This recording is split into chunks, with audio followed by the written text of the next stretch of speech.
Lebih meriah lagi Bapak Ibu Saudara. Haleluya, silakan duduk.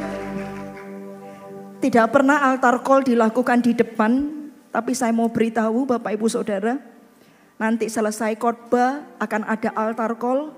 Saya kerasa sekali Tuhan sudah tunggu Anda. Bahkan sebelum firman Tuhan disampaikan, Saudara, Tuhan sudah menunggu di altar Tuhan sini. Kerasa tadi, kerasa sekali. Makanya kayak out of the box, orang ngomong altar call itu di belakang, Saudara selesai khotbah. Tapi saya mau beritahu kepada Anda, nanti altar ini akan dibuka Saudara selesai saya khotbah. Karena Tuhan sudah menunggumu di depan sini. Tuhan mau pulihkan engkau. Saya tidak tahu, kerasa sekali, ada banyak nanti. Kenapa? Karena Tuhan sedang beracara. Anda rindu dipulihkan, Tuhan jauh lebih rindu. Bahkan ada yang Tuhan udah lama gitu ya. Tadi selesai ibadah ketiga, ada seseorang datang ke saya dan dia bilang thank you udah didoakan.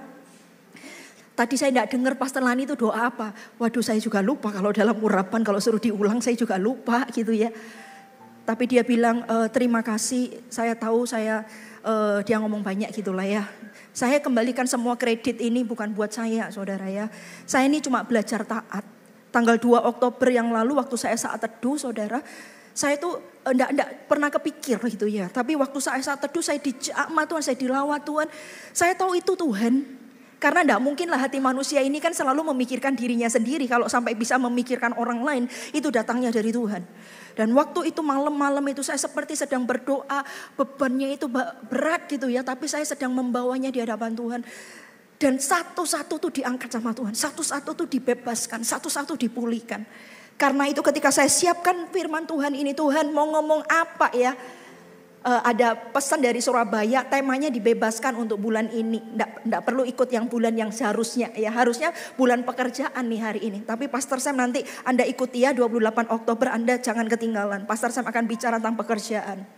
Lalu saya bilang Tuhan ngomong apa? Lalu saya teringat tanggal 2 itu. Karena itu sepanjang ibadah ini saya bicara tentang pemulihan Bapak Ibu Saudara. Pemulihan keadaan ibadah 1. Kedua pemulihan atas ketakutan. Pemulihan luka batin ibadah ketiga. Dan terakhir ini pemulihan gambar diri.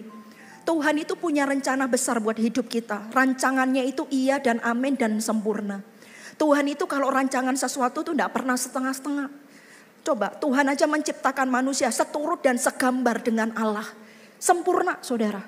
Tapi kadang kita anak-anak Tuhan tidak bisa, jangankan mengalami, menikmati, mengalami gitu ya Saudara. Sama enggak sih? Hal yang baik, rancangan yang sempurna yang Tuhan sediakan tuh kita enggak bisa masuk ke dalamnya. Kita enggak bisa alami itu. Why? Karena ternyata ada banyak faktornya bukan datangnya dari Tuhan. Tuhan selalu sempurna, rancangannya indah. Faktornya tuh selalu dari kita manusia. Kadang ada hal dalam hidup kita ternyata inilah penghambatnya. Penghambatnya yang kalau itu gak dipulihkan, kita gak bisa masuk kepada rencana Allah yang sempurna itu. Bisa tertunda Saudara, dan bahkan kita tuh gak masuk. Hanya muter-muter terus di padang gurun doang. Kita gak pernah masuk dalam rencana Tuhan. Pemakaian Tuhan yang sempurna itu. Ternyata karena kita perlu dipulihkan. Dalam ketakutan kita, pemulihan dari luka batin Saudara. Dan yang terakhir ini pemulihan gambar diri. Makanya nanti jangan tunda-tunda Saudara, Anda sudah ditunggu Tuhan. Ada sesuatu yang bergerak di hatimu, saya tahu Roh Kudus itu. Altar call tidak pernah di depan, saya altar call di depan. Jangan maju sekarang, jangan. Roh Kudus masih mau ngomong sesuatu banyak nanti lewat firman. Tapi jangan tunda-tunda. Keluar nanti dari bangkumu dan segera maju ke depan. Tuhan sudah menunggumu lama. Karena Tuhan mau memulihkan gambar dirimu. Ternyata bukan karena Tuhan itu tangannya tidak bisa menolongmu. Bukan karena rancangannya itu separuh-separuh di hidupmu, bukan. Ternyata karena kita ini belum pulih gambar diri kita. Kalau kita sudah pulih gambar diri kita akan bisa menikmati dan bahkan tinggal dalam rancangan Tuhan yang sempurna buat hidup kita. Kasih tepuk tangan yang paling meriah buat Allah kita. Kita belajar dari seorang tokoh yang namanya Gideon. Hakim-Hakim pasal yang ke-6, ayat yang ke-11 sampai ayat yang ke-16. Hakim-Hakim 6 ayat 11 sampai 16. Saya baca ya Saudara. Gideon diangkat menjadi hakim. Ayat yang ke-11. Kemudian datanglah malaikat Tuhan dan duduk di bawah pohon tarbantin di Ofra, kepunyaan Yoas orang Abieser itu, sedang Gideon anaknya mengirik gandum dalam tempat pemerasan anggur agar tersembunyi bagi orang Midian. Jadi Gideon ini sedang mengirik gandum di tempat pemerasan, tapi dia itu tersembunyi dari orang-orang Midian. Malaikat Tuhan menampakkan diri kepadanya dan berfirman kepadanya demikian, Tuhan menyertai engkau ya pahlawan yang gagah berani. Jawab Gideon kepadanya, kepada Tuhan, Tuanku, jika Tuhan menyertai kami, mengapa semua ini menimpa kami? Di manakah segala perbuatan-perbuatanmu yang ajaib yang diceritakan oleh nenek moyang kami kepada kami, ketika mereka berkata, bukankah Tuhan telah menuntun kita keluar dari Mesir? Tetapi sekarang Tuhan membuang kami dan menyerahkan kami ke dalam cengkraman orang Midian. Nah, saudara, mereka ini diserahkan, Tuhan menyerahkan mereka ini ke tangan Midian selama 7 tahun lamanya. Dan selama itu orang Midian itu berkuasa atas orang Israel itu. Nah, karena itulah saudara, kenapa kok itu terjadi? Karena orang Israel melakukan apa yang jahat di mata Tuhan. Sehingga Tuhan menyerahkan orang Israel ke tangan orang Midian. Tapi Tuhan akhirnya membangkitkan pembebas, yaitu membangkitkan seorang hakim, yaitu Gideon. Untuk apa? Untuk memulihkan Israel. Nah, ini Tuhan sedang berhadapan dengan Gideon. Gideon sedang memeras anggur di tempat pemerasan anggur, sedang mengirik anggur di tempat pemerasan, di tempat tersembunyi dari orang Midian. Lalu Tuhan ngomong, hai engkau, Tuhan menyertai engkau, ya pahlawan yang gagah berani. Lalu Gideon bilang, Tuhan, Tuhan, jika engkau menyertai kami, mengapa semua ini menimpa kami, bla bla bla. Ayat 14, lalu berpalinglah Tuhan kepadanya dan berfirman, pergilah dengan kekuatanmu ini dan selamatkanlah orang Israel dari cengkraman orang Midian. Bukankah aku mengutus engkau? Tetapi jawabnya kepadanya, Tuhanku, dengan apakah akan kuselamatkan orang Israel? Ketahuilah kaumku adalah yang paling kecil di antara suku Manasye, dan aku pun seorang yang paling muda di antara kaum keluargaku. Berfirmanlah Tuhan kepadanya, tetapi aku yang menyertai engkau, sebab itu engkau akan memukul kalah orang Midian itu sampai habis. Lihat saudara, pemakaian Tuhan, kepercayaan yang Tuhan berikan kepada Gideon itu terhambat karena gambar diri Gideon, saudara. Dia berkata, aku orang yang kecil, aku dari kaum yang kecil, aku ini adalah, ketahuilah kaumku adalah yang paling kecil di antara suku Manasye, dan aku pun orang yang paling muda. Saudara lihat, pemakaian Tuhan, rencana Tuhan yang sempurna itu bisa terhambat. Kenapa? Karena gambar diri yang belum pulih. Karena itu Tuhan pulihkan gambar diri. Saudara semua, kalau Anda dengar, makanya jangan ketinggalan supaya Anda dapat paket komplitnya dari ibadah 1, 2, dan 3. Tuhan selalu pulihkan dulu. Ketakutan juga tidak bisa orang dipakai Tuhan. Dipercaya besar nggak bisa. Karena itu Tuhan itu mengutus Musa pada waktu dia masih tidak menunjukkan apa-apa. Tapi Tuhan pilih dia. Tuhan mau pakai dia. Sama saudara.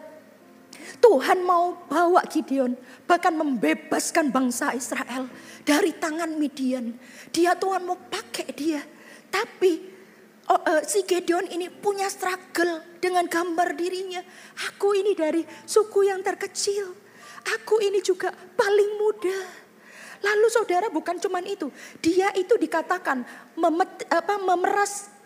mengirik gandum di tempat pemerasan, tersembunyi dari orang-orang Midian.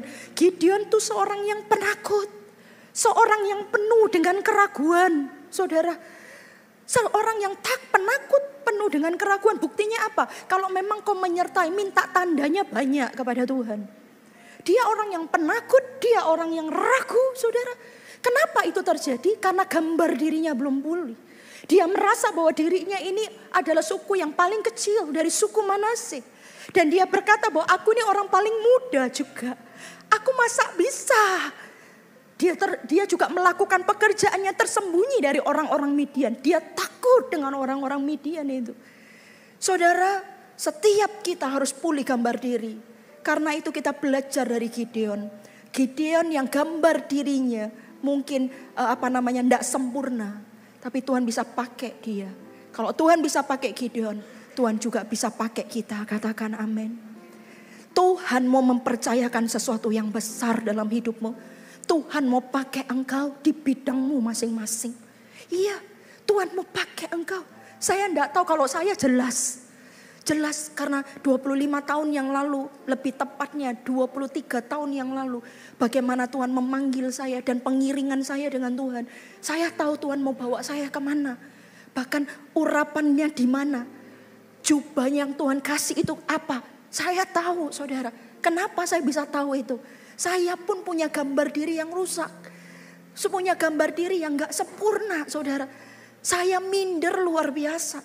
Saya tidak berani ketemu orang. Saya tidak berani ngomong. Tapi Tuhan pulihkan demikian rupa, saudara. Dan saya tahu ada banyak chapter-chapter hidup saya sampai hari ini. Tuhan masih punya acara. Kenapa? Karena ada pemakaian kepercayaan Tuhan yang jauh lebih besar. Yang Tuhan sedang sediakan. Dan saya percaya juga. Itu juga terjadi dalam kehidupan Anda. Katakan amin. Tuhan punya chapter-chapternya dalam kehidupanmu, saudara. Karena itu dimulai dari titik ini. Engkau harus pulih gambar dirimu. Siapapun engkau, apapun latar belakangmu, apapun gendermu, dan apapun yang pernah engkau buat. Engkau akan dipulihkan gambar dirimu di hadapan Tuhan. Karena Tuhan punya rencana. Tuhan punya rencana. Beritahu kepada diri Anda dan katakan begini. Tuhan punya rencana kepada saya. Yang pertama, apa yang kita pelajari, Bapak Ibu Saudara? Yang pertama yang kita pelajari, membuka diri terhadap cara Tuhan melihat kita, bukan cara dunia atau diri sendiri. Saudara, kita harus terbuka untuk Tuhan melihat kita. Coba lihat, Tuhan bilang begini di Hakim-Hakim 6 ayat 12. Malaikat Tuhan menampakkan diri kepadanya dan berfirman kepadanya demikian. Tuhan menyertai engkau, ya pahlawan yang gagah berani. Kok bisa disebut pahlawan? Dia tidak nunjukkan apa-apa. Dan dia waktu itu penakut, saudara. Wong dia itu mengirik gandum di tempat pemerasan tersembunyi dari orang Midian. Dia lagi sembunyi itu mengerjakan mengirik gandum itu. Kok bisa malaikat Tuhan berkata, ya pahlawan yang gagah perkasa. Saudara, orang itu gambar dirinya rusak. Itu kenapa? Karena dia melihat dirinya dia menilai dirinya pakai kacamatanya dia sendiri. Dia tidak menilai dirinya pakai kacamata Tuhan. Tuhan berkata, hai engkau pahlawan yang gagah perkasa. Saudara, walaupun sedang sembunyi, ketakutan, Tuhan menyapanya berdasarkan potensi, bukan keadaannya. Penakutnya terlihat karena Gideon mengirik gandum diam-diam di tempat pemerasan anggur, tempat yang tertutup. Karena takut kepada orang Midian. Gideon tidak langsung percaya, tapi ia tidak menutup diri. Ia mulai berdialog dengan Tuhan. Mungkin hari itu saudara tidak langsung pulih. Ketika dia bilang, hai engkau pahlawan yang gagah perkasa, apa tiba-tiba dia langsung gitu ya, kayak Hulk gitu? Enggak. Buktinya apa? Buktinya begitu dia diutus sama Tuhan masih minta tanda, saudara. Minta tanda ini, minta tanda itu dan segala macam. Berarti ketakutannya masih ada, saudara. Pemulihan gambar diri memang benar, tidak langsung terjadi secara instan. Tapi secara bertahap, saudara. Tapi paling enggak, dia tidak menutup dirinya. Dia membuka dirinya untuk Tuhan bekerja. Hai engkau pahlawan yang gagah perkasa. Gagah berani. Hai engkau pahlawan yang gagah berani karena dia adalah seorang penakut. Lihat dirimu. Orang yang gambar dirinya rusak, dia tuh akan selalu melihat dirinya dari kacamatanya dia. Nggak mungkin aku ini hidupku ya kayak gini. Masa laluku ini buruk. Aku ini teraniaya. Aku ini disakiti dan segala macam. Selalu melihat dari kacamatamu, tapi engkau nggak mengizinkan Tuhan melihat hidupmu dari kacamata Tuhan melihat engkau. Engkau pahlawan yang gagah berani. Engkau pahlawan yang gagah berani. Gideon, engkau pahlawan yang gagah berani. Saudara, jangan menilai dirimu itu dari keadaanmu. Jangan menilai dirimu dari keadaanmu, karena keadaanmu itu tidak boleh menilai bagaimana Anda. Saudara, kita harus dinilai apa kata Tuhan, bukan apa kata dunia. Halo, katakan amin. Bukan apa kata manusia juga. Ada berapa banyak engkau menilai dirimu, makanya gak heran kamu bisa bingung dengan siapa engkau. Karena apa? Karena apa yang dunia katakan, kamu masukkan dalam hidupmu. Dan itu membentuk gambar dirimu. Ya kan? Kamu orang yang labil. Ya kan? Kamu itu orang yang gak mungkin bisa. Sehingga ketika kamu bekerja, saudara, ketika menghadapi kesulitan terjadi, tiba-tiba itu muncul. Ya kan? Kamu kan gak bisa. Saudara, siapa bilang? Kita memang manusia biasa. Tapi kalau Allah menyertai kita, orang mati pun bisa dibangkitkan. Batu itu bisa terguling dan Lazarus itu bisa keluar, saudara. Kalau kita gak bisa. Tapi kalau kita melihat diri kita pakai kacamata Tuhan, tidak ada kota yang temboknya gak bisa ditembus. Halo, katakan amin. Lihat hidup ini dari kacamata Tuhan. Jangan dari kita. Ya, aku mau digugurkan. Ya, aku ini hidupnya ndak enak dari dulu kok. Hidupku ini ndak enak. Saudara, kalau engkau menilai dirimu dan itu menjadikan label bagimu, saudara, dari keadaanmu, dari apa yang kau alami, kita ndak akan pernah menjadi pemenang, bahkan lebih dari pemenang. Kenapa? Karena sesungguhnya manusia ini kalah, saudara. Kita ini sudah kalah. Tapi kalau kita menilai diri kita lewat kacamata Tuhan, orang yang tidak berdaya berkata, aku adalah pahlawan. Tuhan berkata juga, dikatakan, hai engkau pahlawan yang gagah berani. Padahal kenyataannya menakut. Pahlawan yang gagah berani. Nilailah hidupmu, jangan dari kacamata engkau sekarang, tapi dengan kacamata Tuhan. Tuhan itu jelas ngomong sama saya. Saya kan sering cerita ini. Bisa enggak Tuhan aku ini kuliah? Bisa enggak selesai kuliah aku ini Tuhan? Bisa enggak ya? Tuhan bilang gini, aku adalah Bapakmu, aku kaya, kamu juga kaya. Di titik itu ada turning point dalam hidup saya. Iya, aku ini anaknya Bapa. Gambar diri saya tiba-tiba berubah. Dari yang saya lihat diri saya lihat orang tua saya lihat situasi kondisi ekonomi waktu itu orang tua saya sedang mengalami masalah. Jangankan nguliahkan saya. Ekonominya sedang terlilit hutang karena usaha dan segala macam. Tiba-tiba diputar balik. Saya bisa melihat bahwa saya punya Allah. Dan Bapak saya ternyata bukan cuma Bapak di muka bumi ini. Saya punya Bapak di atas segala Bapak. Yaitu Yesus Kristus namanya. Dia adalah Bapa yang sejati. Dan kalau dia kaya, saya juga kaya. 4 bulan itu, saya sering cerita itu. Tuhan balikkan keadaan saya. Gambar diri saya. Hari itu, saya melihat diri saya berbeda. Oh, saya lihat aku pasti bisa selesai ini kuliahku. Lewat mana juga enggak tahu. Saya kirimkan pekerjaan semuanya. Tapi memang benar. 4 bulan kemudian Tuhan berkati keluarga saya demikian melimpah. Saudara, tahu enggak iblis itu selalu mau merusak gambar diri kita. Itu poin kedua lihat. Ya, poin yang pertama itu saya sudah sampaikan. Jangan lihat dirimu, buka diri. Ayo buka diri terhadap cara Tuhan melihat kita. Bukan cara dunia. Jangan gini loh. Tuhan mau hadir dalam hidup ditolak terus. Mana bisa ya Tuhan. Ini yang menciptakanmu. Kalau dia yang berkata, hai engkau pahlawan yang gagah berani. Dia tuh ngomong gitu tuh gak cuma sekedar ngomong saudara. Dia melihatmu bukan hari ini. Tapi dia melihatmu jauh ke depan. Buka hatimu, buka dirimu. Untuk Tuhan masuk dan pulihkan engkau. Yang kedua, apa yang terjadi? Yang kedua saudara, jujur. Mengakui kelemahan yang ada. Hakim-Hakim 6 ayat 15. Tetapi jawabnya kepadanya, Tuhanku, dengan apakah akan kuselamatkan orang Israel? Ini loh sebenarnya sakit penyakitnya Gideon. Dia itu takut saudara. Dia itu takut sebenarnya. Akhirnya dia terus terang sama Tuhan.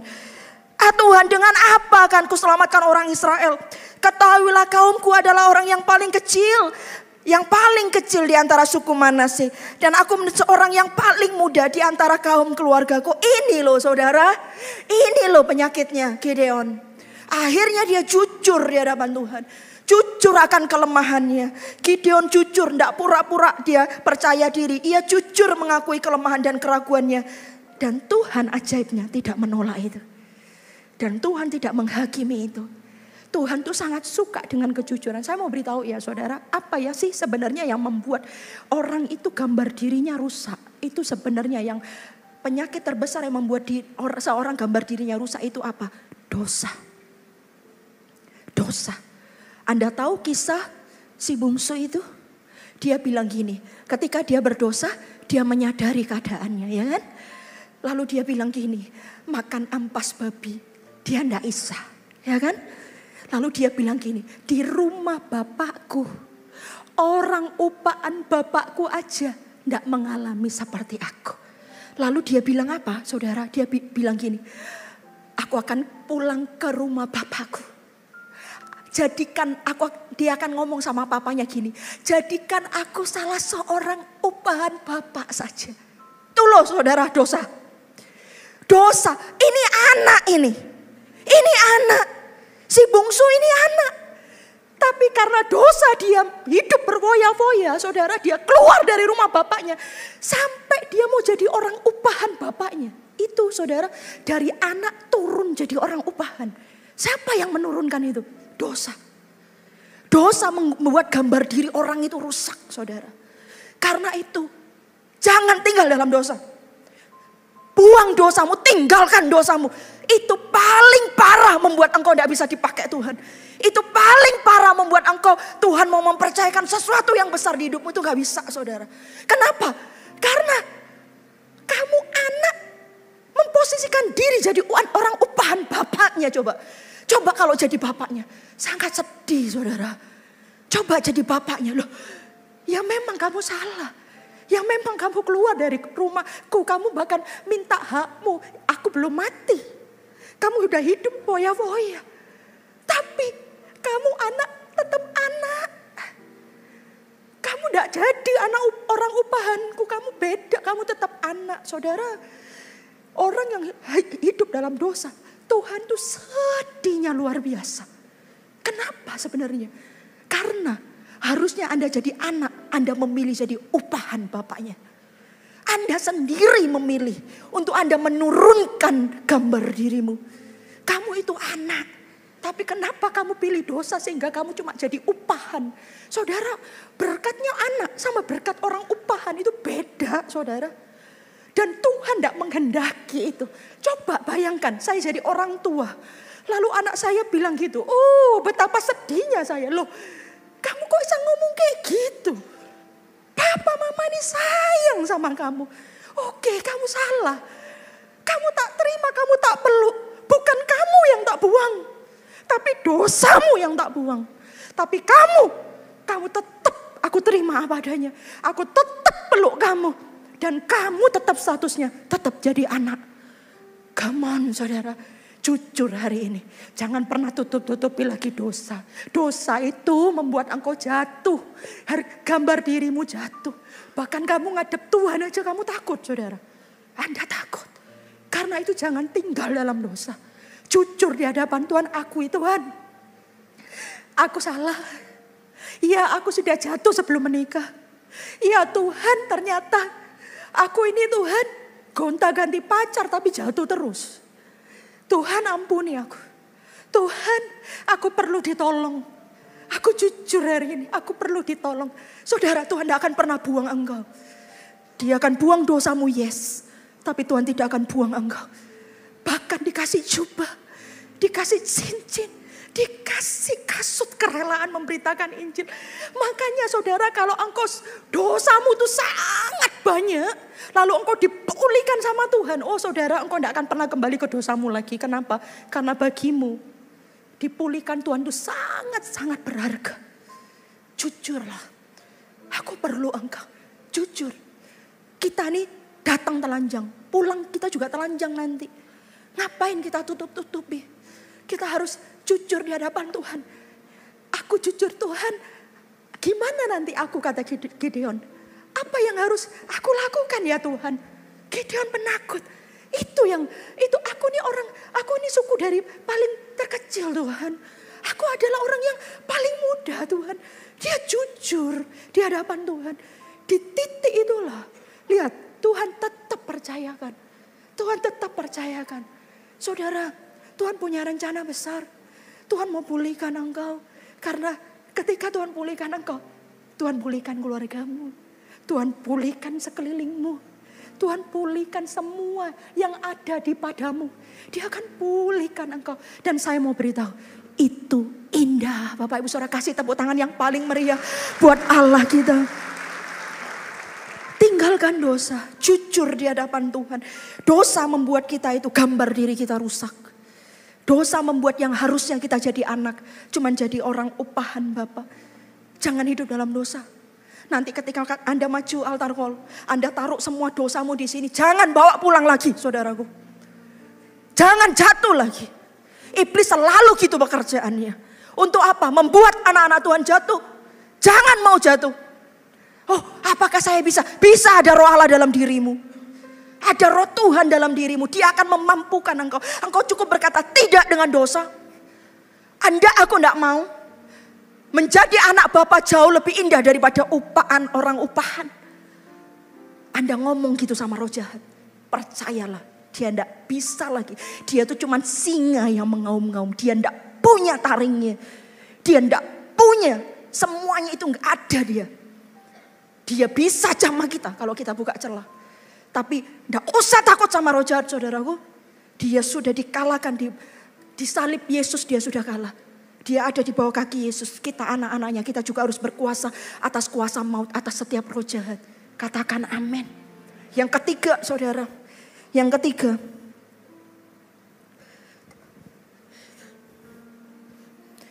Yang ketiga.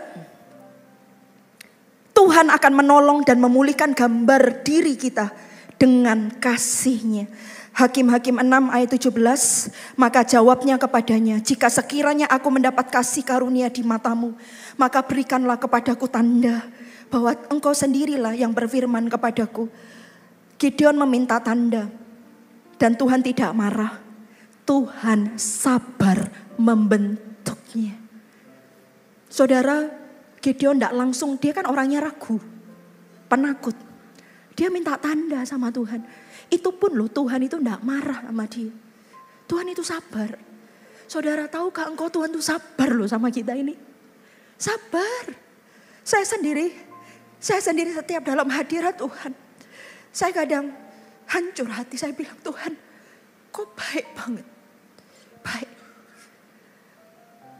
Kadang saya bisa tidak sabar, tapi Tuhan selalu sabar.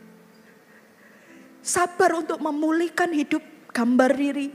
Saudara, Tuhan sabar sama saya. Kadang mungkin saya tidak ngerti. Kadang saya itu gagal paham. Tapi dia sabar, tolong nungguin. Dia sabar sampai saya ngerti. Dia sabar nuntun sampai saya ngeh. Oh gini tak maksudnya Tuhan. Dia tuh sabar sampai situ saudara. Saudara, Tuhan itu kasihnya unlimited, tidak terbatas. Dan Tuhan itu akan menolong kita, akan memulihkan gambar diri kita dengan kasih-Nya. Tuhan meneguhkan identitas dan panggilan Gideon bukan menghukum keraguannya. Tuhan membangun kembali gambar diri kita kadang bertahap, kadang bukan dengan paksaan. Dia sabar menguatkan langkah iman kita yang kecil. Hakim-Hakim 6 ayat 36 sampai 40. Kemudian datanglah malaikat Tuhan dan duduk di bawah pohon tarbantin di Ofra, kepunyaan Yoas orang Abiezer. Ia sedang Gideon anaknya mengirik gandum. Lihat ini, sabar banget. Sampai akhirnya di ayat yang ke-40 Tuhan dia minta tanda. Sorry ya, saya baca itu ayat yang ke-11, 36. Jika engkau mau menyelamatkan orang Israel dengan perantaraanku seperti yang kau firmankan itu, maka aku membentangkan guntingan bulu domba di tempat pengirikan. Apabila hanya di atas guntingan bulu itu ada embun, tetapi seluruh tanah di situ tinggal kering, maka tahulah aku bahwa engkau mau menyelamatkan orang Israel dengan perantaraanku. Minta tanda dia. Seperti yang kau firmankan. Dan demikian terjadi. Sebab keesokan harinya pagi-pagi ia bangun. Dipulasnya guntingan bulu itu. Dan diperasnya air embun dari guntingan bulu itu. Secawan penuh air. Lalu berkatalah Gideon kepada Allah, janganlah kiranya murkamu bangkit terhadap aku. Apabila aku berkata lagi sekali ini saja. Biarkanlah aku satu kali lagi saja mengambil percobaan dengan guntingan bulu itu. Sekiranya yang kering hanya guntingan bulu itu. Dan di atas seluruh tanah itu ada embun. Dia minta tandanya itu banyak saudara. Tapi Tuhan ya ikutin aja. Tuhan sabar saudara. Dan demikian diperbuat Allah pada malam itu. Sebab hanya guntingan bulu itu yang kering. Dan di atas seluruh tanah itu ada embun. Tuhan itu menolong dan memulihkan gambar diri kita dengan kasih-Nya. Pujian ini bilang gini ya. Bapa, sentuh hatiku, ubah hidupku menjadi yang baru, bagai emas yang murni. Kau membentuk bejana hatiku. Bapa, ajarku mengerti sebuah kasih yang selalu memberi bagai air mengalir yang tiada pernah berhenti. Berulang kali, ribuan kali Tuhan memulihkan saya dengan kasih-Nya.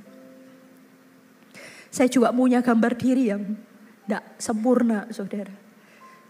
Lewat peristiwa demi peristiwa. Aduh sungguh. Sampai akhirnya kadang itu ya kalau makanya ya. Kalau jadi orang Kristen tidak pernah doa itu saya heran. Karena doa itu ya saudara. Kita tuh bisa lama-lama loh di doa itu. Kenapa? Karena saudara ini loh. Tuhan menciptakan kita. Kalau kita baca di dalam Kejadian. Bapak ibu saudara saya buka enggak ya. Dalam Kejadian pasal berapa ya itu ya. Oke ya pokoknya percayalah ya. Tuhan menciptakan manusia itu seturut dan segambar dengan Allah. Kejadian 1 ayat berapa enggak tahu. 26, 27 mungkin. Dia menciptakan kita seturut dan segambar dengan Allah. Tapi begitu dosa terjadi gambar diri kita rusak. Harusnya gambar diri kita ini serupa dan segambar dengan Allah. Coba saudara. Begitu sempurna. Tapi karena dosa Adam dan Hawa rusak gambar diri kita. Nah saudara Anda tahu enggak? Kadang problema, masalah dan segala macam itu terjadi dalam hidup kita. Itu sebenarnya Tuhan sedang mau memulihkan kita. Dia mau kembalikan kita ini menjadi serupa dan segambar dengan Dia. Dia mau kembalikan kita. Dan cara Tuhan itu Dia melakukannya bukan dengan hukuman.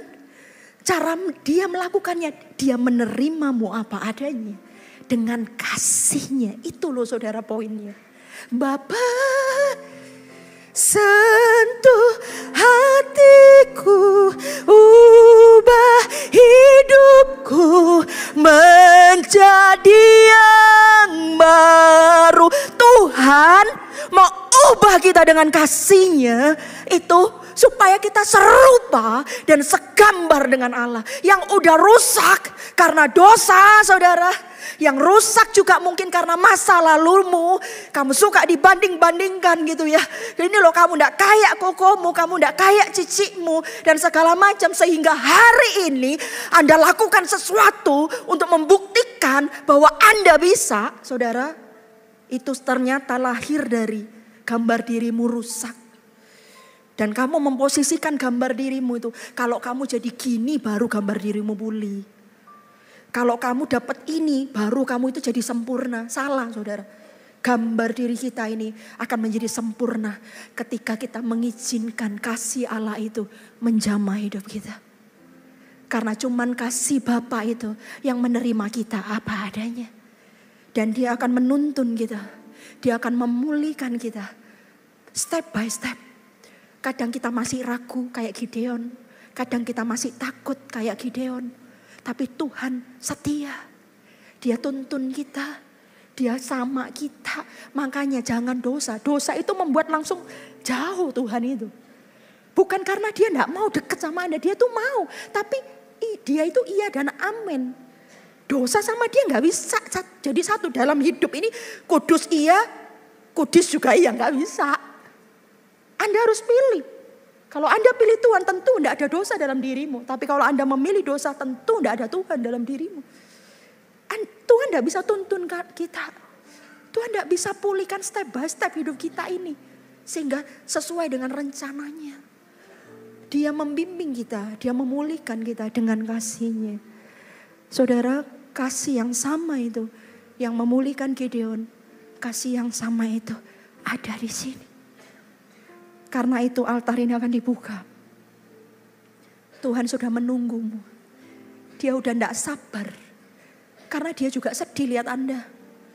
Anda kok mau jadi orang upahan Bapak. Kau adalah anak. Dan posisimu Tuhan mau kembalikan. Jadi anak. Bukan jadi budak dosa. Jadi anak. Dan kasih-Nya itu sedang menunggu dan menerimamu apa adanya. Yang keempat, yang terakhir. Menjadi pribadi yang maksimal. Sesuai panggilan Tuhan ini loh. Begitu gambar dirimu pulih saudara. Apa yang terjadi? Panggilan Tuhan. Rencana Tuhan. Rancangan Tuhan yang sempurna. Maksimal terjadi dalam kehidupan kita. Kalau kita lihat di dalam Hakim-Hakim pasal yang ke-7 ayat 15. Dikatakan firman Tuhan begini. Segera sesudah Gideon mendengar mimpi itu diceritakan dengan maknanya. Sujudlah ia menyembah. Kemudian pulanglah ia ke perkemahan orang Israel. Lalu berkata, bangunlah, ayo bangun. Sebab Tuhan telah menyerahkan perkemahan orang Midian ke dalam tanganmu. Setelah pemulihan gambar diri terjadi, Gideon memimpin pasukan. Dikatakan firman Tuhan 300 pasukan dipimpin oleh Gideon untuk mengalahkan orang Midian. Mengalahkan musuh yang jauh lebih besar. Jumlahnya jauh lebih besar tapi Gideon cuma pakai 300. Mana Gideon yang penakut? Mana Gideon yang ragu? Mana Gideon yang tersembunyi? Oh saudara. Kalau Tuhan sudah memulihkan gambar dirimu, orang di sekitarmu tak bisa lihat bekasnya. Bahwa engkau dari orang yang gambar dirinya yang dulunya tidak sempurna bahkan rusak. Makanya saudara, mungkin hidupmu dulu berantakan. Engkau dosa apa aja yang sudah tidak pernah kamu coba. Sekalipun dosamu merah seperti kain kesumba, Allah itu jago. Dan kalau engkau sudah pulih gambar dirimu, ketika engkau berdiri, tak ada satu pun bisa lihat bahwa dulunya engkau orang yang berdosa. Dulunya engkau orang yang penakut. Dulunya engkau orang yang ragu, gak ada itu. Karena pemulihan yang dari Tuhan itu sempurna, saudara. Pemulihan dari Tuhan sempurna. Bangun ayo.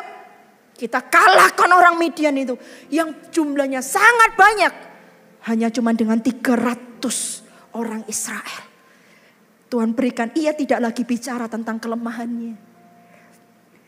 Melainkan berkata dan bertindak dengan kuasa Tuhan. Bahkan dari perkataannya aja, kamu bisa lihat kok beda orang ini ya. Dulu rasanya lemah terus, tapi dari perkataannya gak didapatin saudara. Itu loh Tuhan kita, Allah yang sempurna. Katakan amin. Kasih kemuliaan yang paling meriah buat Allah kita. Mari saya undang semua bangkit berdiri, haleluya.